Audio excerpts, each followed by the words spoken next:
There's one single mistake that 90% of anglers make every time they go fishing, and it costs more big fish than any other error combined. And the worst part is that this mistake is so invisible, most people never notice. It is not the hook, it is not the bait, it is not the spot you are fishing. It is something in your hand right now that you have probably never set correctly. I discovered this after studying the real reasons why anglers lose fish, and what I found made me furious at the fishing industry in this country. Because the tackle manufacturers have known about these mistakes for decades and never told you a single word about any of them in any product guide. Every snapped line is a new spool of line you buy at Bass Pro Shops. Every ripped hook is a new pack that comes off the shelf at Cabela's. Every lost fish is another excuse for you to think you need better gear. And while you keep spending more money thinking the problem is your equipment, the real problem is 7 simple mistakes nobody ever teaches you to fix. Until today. Welcome to American Fishing, the channel where we rescue the knowledge the tackle industry wanted, buried to sell you more gear. If you are new here, subscribe right now and hit that bell icon so you never miss a single secret we dig up for you every single week. Today, I'm going to show you 7 real mistakes that anglers at every level make and that are responsible for the vast majority of lost fish in America. And, more importantly, I will show you how to fix every single one of them without spending a single penny on new equipment at any tackle shop. Let us start with mistake number 1, the most devastating and most common. Having the drag set too tight on your spinning or bait casting reel is the single biggest fish killer in all of recreational fishing today. 90% of anglers crank their drag way tighter than they should, thinking that more pressure means more control over the fish in the fight. But the science says the exact opposite of what everybody assumes out there. The rule that professional anglers follow in every serious tournament is to set the drag between 20 and 30% of the line strength. That means if you are using 10-pound test line on your reel right now, the drag should start slipping when the force reaches 2 to 3 pounds. It sounds light, but it works perfectly because the drag is not meant to hold. The purpose of the drag is to tire the fish gradually without snapping the line. When you crank it too tight, the line snaps and the hook rips out because constant heavy pressure tears soft tissue in bass and walleye. And here is what the industry never tells you about drag mechanics. When a big fish pulls a lot of line and the spool diameter shrinks down, the drag pressure increases automatically without you touching anything. If the spool shrinks by half, the drag pressure doubles automatically. Tournament champions know this and adjust drag throughout every fight. But this drag mistake is just one of the 7 I discovered in my research. There are more than a dozen errors like this that the industry hides because every mistake you keep making is more equipment you buy at the store. I gathered all of them in a complete guide called The Angler's Vault. The corrections that tournament professionals take years to learn on tour, the water reading secrets that champion anglers guard from the public, and the ancestral techniques that cost pennies and outperform expensive gear. All in one place, no fluff, straight to the point, first link in the description. But stay with me because the second mistake will shock you even more than this. Most anglers never change the fishing line on their reels, and it is costing them. This is one of the most expensive invisible mistakes in American sport fishing. Nylon monofilament line deteriorates from sunlight and humidity exposure constantly. Even if you do not fish frequently, the line ages and weakens sitting on the spool, and old line can lose up to 40% of its original breaking strength. That means the 10-pound test you spooled up 6 months ago at home now holds maybe 6 pounds of pressure before it snaps right in your face. And when it breaks on that trophy base you waited the entire season to catch, you blame the fish or blame the equipment when the real culprit is old line. Professional tournament anglers change their line before every competition. For recreational fishing, the rule is to change it at minimum every 3 months.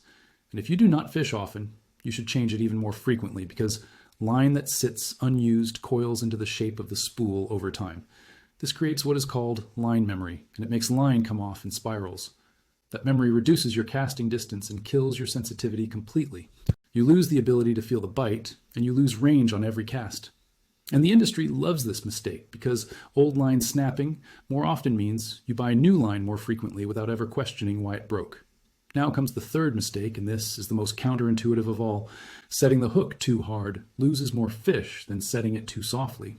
I know that sounds crazy, but the data confirms it beyond any reasonable doubt.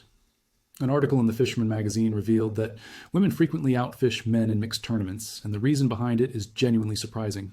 They are less aggressive on the hook set and apply smoother constant pressure. When you set the hook violently, 2 bad things happen at the exact same time. The violent hook set rips the mouth, creating a hole bigger than the hook point. And the bigger that hole gets, the easier the hook slips out during the fight. On top of that, a violent hook set yanks the fish toward the surface abruptly. And once a fish starts thrashing on the surface, the odds of losing it skyrocket. The professional secret is one firm, decisive hook set followed by steady pressure. One clean strike with no repetition, then keep constant tension on the line. No repeated hook sets that only serve to tear the hole wider in the mouth. Now pay close attention, because the fourth mistake costs more trophy fish than almost anything else, and it is the one the industry profits from most. Most anglers avoid casting near underwater structure when they are fishing. Laydowns, brush piles, submerged grass, rocks, and steep ledge drop-offs. And the reason is simple. Everybody is afraid of snagging and losing a lure. But here is the problem that nobody ever properly explains to you out there. 9 out of 10 times the big fish is sitting right inside that structure. Largemouth bass hide behind the logs.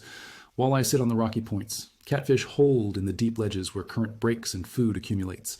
If you're not casting into the structure, you're not fishing where fish live.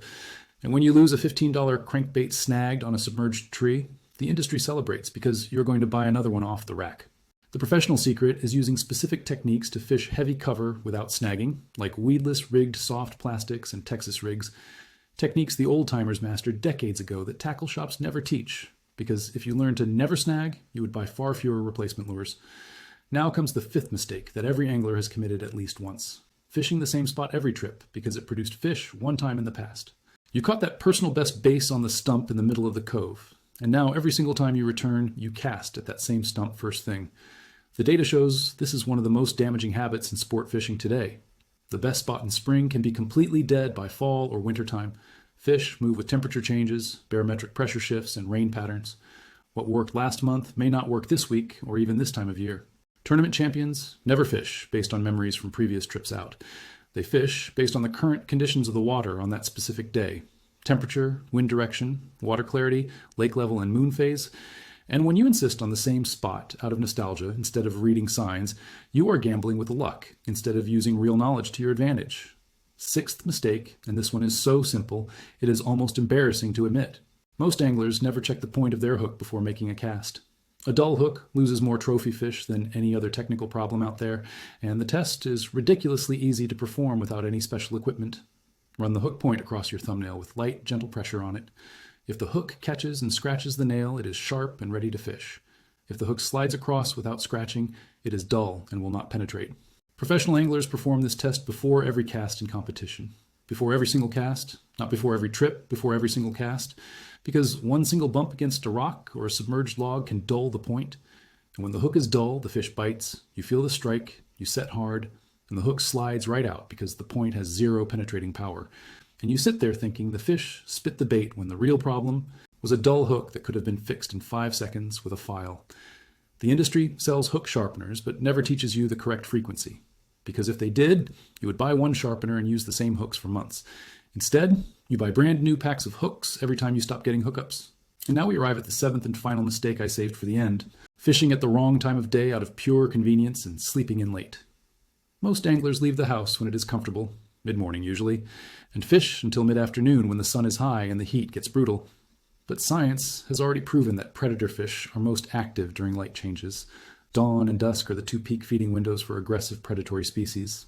When light intensity shifts, ambush predators feel more confident coming out of their cover to attack, because the reduced visibility gives them an advantage. During the harsh, midday sun, most predators move to deeper, cooler water and enter a lethargic state where they rarely strike a bait on the surface.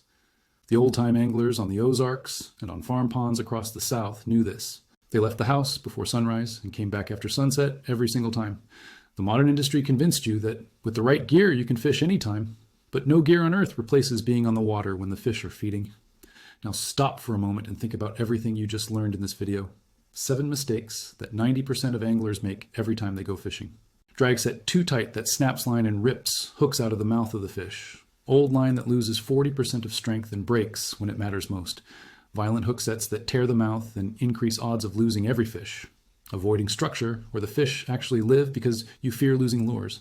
Fishing the same spot from memory instead of reading current water conditions. Dull hooks that slide out of the mouth because nobody tests before each cast. And fishing at the wrong time when predators are inactive deep on the bottom. Not a single one of these corrections costs a penny for you to fix right now, and all of them together will completely change the number of fish you catch. This is the truth that the fishing industry does not want circulating today. Because the day that American anglers understand that knowledge and observation are worth more than expensive equipment is the day the industry loses its grip. Your grandfather did not have forward-facing sonar or $1,000 reel.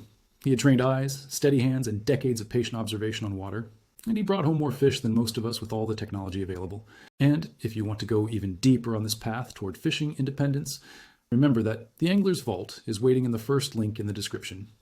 Inside, you will find everything that pros take years of competition to learn, organized so that any angler at any level can start applying it right away. If this video showed you something you did not know, leave a like right now. If you know someone who needs to see this information, share it with them today. And if you want to keep rescuing this knowledge with us every single week, subscribe to the channel and hit that bell so you never miss a single upload. Every like and every share helps preserve the knowledge the tackle industry wants every American angler to forget so they can keep selling you the cure. Fishing is not just a hobby, it is a heritage, and heritage must be protected.